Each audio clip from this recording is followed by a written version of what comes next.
মেয়েরা মাথায় বাঁকা সিথি করতে পারবে কি? মহিলারা যদি অজু করা অবস্থায় কোনো পুরুষ দেখে ফেলে তাহলে কি অজু থাকবে? কাজা নামাজ কিভাবে আদায় করব? কন্যা সন্তানকে কত বছর বয়স পর্যন্ত মায়ের বুকের দুধ পান করানো যায়? দান করলে সব হয়, কিন্তু টাকা ধার দিলে কি কোনো সব হয়? বাজনা ছাড়া নুপুর পরা যাবে কি না? স্ত্রী মারা গেলে স্বামী গোসল করাতে পারবে? আর কি কি করণীয় আছে স্বামীর জন্য? মাঝে মাঝে প্রস্রাবের পর পিচ্ছিল তরল জাতীয় কিছু গেলে কি শরীর বা কাপড় নাপাক হবে? অজু করার সময় দাঁত থেকে রক্ত বের হলে কি অজু হবে? চলি আমরা প্রশ্ন উত্তর দেওয়ার পর্বে। আব্দুল মমিন জানতে চেয়েছেন, মহিলারা যদি অজু করা অবস্থায় কোনো পুরুষ দেখে ফেলে তাহলে কি অজু থাকবে? দেখুন ভাই আব্দুল মমিন, অজু করা অবস্থায় কোনো পুরুষ দেখলে অজু ভাঙবে এমন নয়, তবে সেটা যদি ইচ্ছাকৃত দেখেন তাহলে গুনাহ হবে, আর অনিচ্ছাকৃত হলে গুনাহও হবে না, কিন্তু এই দেখার সাথে অজু ভাঙার কোনো সম্পর্ক না, অজু থাকবে ইনশাআল্লাহ। এরপরে আফরিন সুলতান জান্নাত আপনি জানতে চেয়েছেন, বাজনা ছাড়া নুপুর পরা যাবে কি না?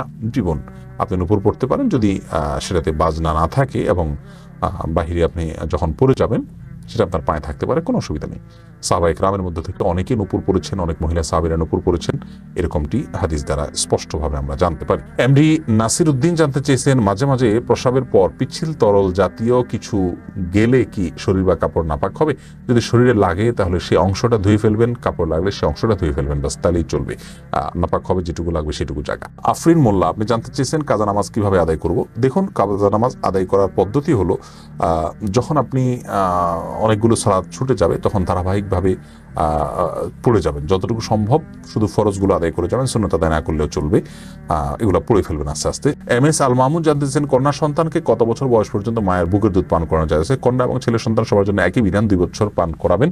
ইমাম আবু হানিফার মতে তার বেশি পান করানো জায়েজ নাই, অন্যান্য ইমামদের অনেকের মতে জায়েজ আছে, যেহেতু কোনো নিষেধাজ্ঞা নেই, যেহেতু আল্লাহ কোরআন কারিমে হাওলাইনি কামেলাইনি বলেছেন, লিমান আরাদা আন ইউতিম্মা রাদাআহ, যে ব্যক্তি দুধ পান করার সময় পূর্ণাঙ্গতায় পৌঁছাতে পারেন তিনি 2 বছর করাবেন। আল্লাহ তাআলা পরিষ্কার বলেছেন, এই জন্য 2 বছর করানো জায়েজ আছে। আর সায়েন্টিফিকলি বিষয়টা প্রমাণিত যে এরপরে আর মায়ের বুকের দুধে কোনো উপকারিতা বাচ্চার জন্য থাকে না, এই জন্য 2 বছর পান করাবেন, নারী ছেলে হোক মেয়ে হোক, যে মানে উভয় ক্ষেত্রে। এসেছে হেলাল খান জানতে চেয়েছেন, অজু করার সময় দাঁত থেকে রক্ত বের হলে কি অজু হবে?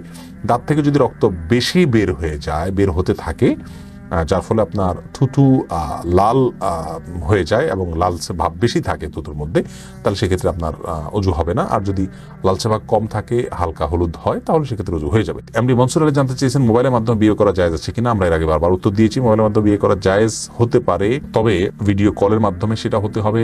আর সবচেয়ে বড় কথা হলো উকিল নির্ধারণের মাধ্যমে হতে হবে। আপনি দূরে আছেন, যেখানে মেয়ে আছে কথার কথা, অথবা পাত্রী দূরে আসা পাত্র যেখানে আছে সেখানে আপনি সশরীরে উপস্থিত নাই, তাহলে সেখানে একজন ব্যক্তিকে আপনি উকিল বানাবেন বা প্রতিনিধি বানাবেন, সেটা আপনার বাবা বা অন্য কেউ হতে পারে, যে আমি অমুকের পক্ষ থেকে বিবাহের প্রস্তাব করছি বা কবুল করছি, এইভাবে তিনি বলবেন।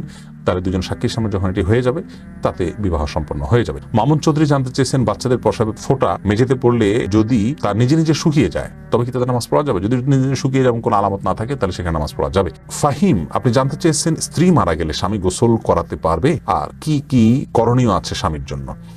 দেখুন, স্ত্রী মারা গেলে স্বামী গোসল দিতে পারবেন কি না, এই বিষয়টি ওলামায়ে কেরাম এবং ইমামগণের মধ্যে মত পার্থক্য আছে। ইমাম আবু হানিফা রাহিমাহুল্লাহর মত হলো যে স্ত্রী মারা গেলে স্বামী তাকে গোসল দিতে পারবেন না। তার কারণ হলো, তিনি মনে করেন মৃত্যুর সঙ্গে সঙ্গে বৈবাহিক সম্পর্কটা আর থাকে না, ছিন্ন হয়ে যায়, যার কারণে তারা মাহরামের মতো হয়ে যান।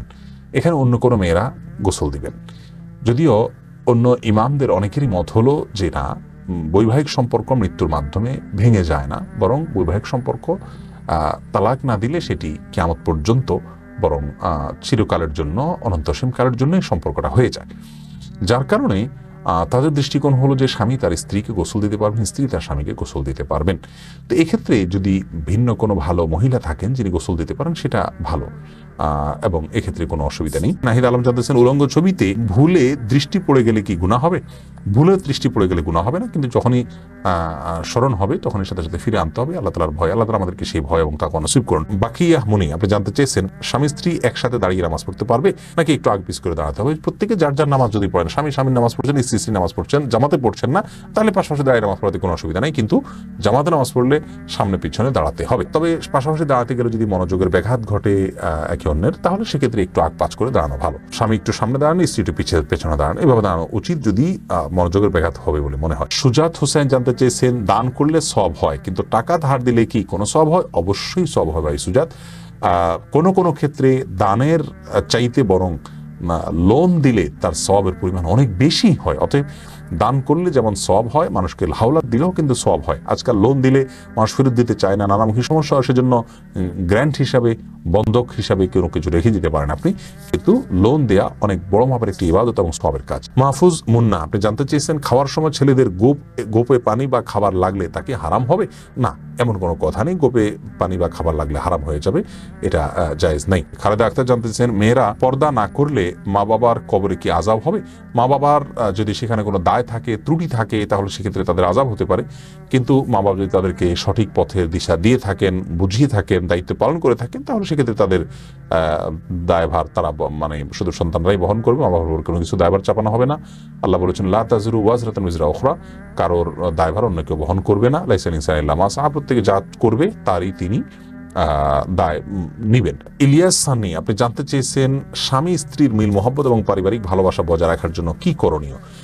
ভাই ইলিয়াস, স্বামী স্ত্রী মিল মহব্বত এবং পারিবারিক ভালোবাসা বজায় রাখার জন্য সর্বপ্রথম করণীয় হলো পরস্পরের প্রতি যে দায়িত্ব আছে, সেই দায়িত্বগুলো ইসলাম শরীয়তের দৃষ্টিকোণ থেকে যেগুলো আরোপিত হয়েছে সেগুলো সম্পর্কে জানতে হবে, 1 নম্বর কাজ। দ্বিতীয় কাজ হলো আল্লাহর কাছে দোয়া করতে হবে। বিশেষ করে সূরা ফুরকান আয়াত নম্বর 74 যে দোয়া আছে, রব্বানা হাব লানা মিন আজওয়াজিনা ওয়া যুররিয়াতিনা কুররাতা আয়ুন ওয়াজআলনা লিল মুত্তাকিনা ইমামা, এই দোয়া স্বামী স্ত্রী উভয় বিশেষ করে অর্থ বুঝে আল্লাহর কাছে নিবেদন করতে হবে, আল্লাহ যেন তাদেরকে সুখ শান্তিপূর্ণ জীবন দান করেন। তৃতীয়ত, তাদের মিল মহব্বতের জন্য দুজনকে ধৈর্যের প্রশিক্ষণ নিতে হবে এবং ধৈর্যের পরাকাষ্ঠা প্রদর্শন করতে হবে। প্রিয় নবী সাল্লাল্লাহু আলাইহি ওয়াসাল্লামের দাম্পত্য জীবনে কতটা ধৈর্যশীল ছিলেন, মেয়েদেরকে কতটা আপনার সহনশীলতার কথা বলেছেন এবং স্বামীর প্রতি কৃতজ্ঞতা আদায় করতে বলেছেন, এই বিষয়গুলোকে আমাদের মাথায় রাখতে হবে ইনশাআল্লাহ বিদিনিল্লাহ। তাহলে দাম্পত্য জীবনে সুখ শান্তি নেমে আসবে। সর্বোপরি আল্লাহর অবাধ্যতা এবং হারাম এর পথ থেকে সরে আসতে হবে। হারামের পথ যদি খোলা থাকে তাহলে সেখানে শান্তি থাকে না। আল্লাহ তাআলা আমাদেরকে দাম্পত্য জীবন সুখী করুন। এমনি বাপ্পি জানতে চেয়েছেন, আমি টয়লেটে থাকা অবস্থায় যদি আজান শুরু হয় তখন কি আজান উত্তর দিতে পারি? না ভাই, আপনি অপেক্ষা করবেন, বের হয়ে আজান উত্তর দিয়ে দিবেন। জহিরুদ্দিন মোহাম্মদ বাবর জানতে চেয়েছেন, হাতে তালি দেওয়া কি জায়েজ আছে? অনেকে বলে হারাম, এটা ইসলামের বিধান কি? হাতে তালি দেওয়া এটাকে হারাম বলার সরাসরি কোনো সুযোগ নেই, তবে অবাক করা কোনো কিছু, ভালো কিছু দেখলে মুখে সুবহানাল্লাহ বলা, আশ্চর্য হলে সুবহানাল্লাহ বলা, মাশাআল্লাহ বলা, এটা হলো সুন্নাহ, হাতে তালি নয়। কিন্তু কেউ হাতে তালি দেন তাহলে সেক্ষেত্রে হারাম হয়ে যাবে, এটা মোটেও সঠিক নয়। এমনি মনির ইসলাম জানতেছেন, আজানের আগে সালাত আদায় করা যাবে কি? আজানের আগে সালাত আদায় করা যাবে যদি ওয়াক্ত হয়ে যায়। ওয়াক্ত হওয়ার সাথে সম্পর্ক, আজানের সাথে কোনো সম্পর্ক নেই। নিশাত তাসনিম, আপনি জানতে চেয়েছেন মেয়েরা মাথায় বাঁকা সিঁথি করতে পারবে কি? মুরব্বীদের পক্ষ থেকে বলা হয় যে নারীরা মাথায় বাঁকা সিঁথি যে করে কিয়ামতের দিন পুলসিরাতের রাস্তা খুঁজে পাবে না, তাকে বাঁকা রাস্তায় চলতে হবে না, এরকম কথা কোনো হাদিসে আছে বলে আমি জানি না যে বাঁকা রাস্তায় চলতে হবে পুলসিরাতে, এরকম কোনো কথা নেই। তামান্না ইসলাম সেতু, আপনি জানতে চেয়েছেন মেয়েদের কি পশু পাখি জবাই করা জায়েজ আছে? বোন, অবশ্যই জায়েজ আছে। মুরগি, হাঁস, এই জাতীয় পশু পাখি, গরু, এগুলো জবাই করার ক্ষেত্রে অনেক উদাহরণ আমাদের সমাজে আছে। যেমন ভাই বোন দুজন মিলে একসাথে গরু জবাই করতে পারবেন না শেয়ারে। তারপরে আপনার মেয়েরা গরু বা ছাগল বা কোনো পশু জবাই করতে পারবেন না। গোসল ফরজ অবস্থায় গরু ছাগল জবাই করা যাবে না। স্বামী স্ত্রী একজন ধরবেন একজন জবাই করবেন, এরকম করা যাবে না। এরকম নানাবিধ কথা আমাদের সমাজে প্রচলিত আছে, এগুলো সবগুলো ভ্রান্ত ধারণা।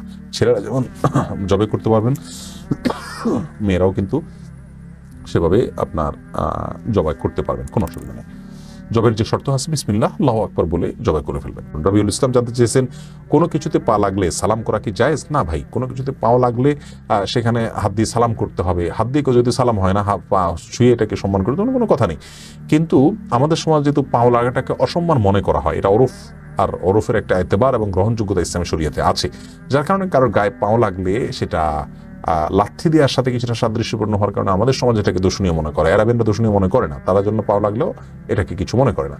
তো আমাদের সমাজে যদি দূষণীয় মনে করা হয়, সেহেতু যার কাছে যার গায়ে পাও লেগেছে তাকে যদি আপনি একটু টাচ করে আপনি আসলে পাও লাগাতে চাননি, হাত লাগাতে চেয়েছেন অথবা অশ্রদ্ধা করতে চান, এটা বোঝাতে চান, তাহলে সেটা ঠিক আছে, এটাতে দোষের কিছু নেই। তবে এর মানে এই নয় যে তাকে আপনি সালাম দিবেন।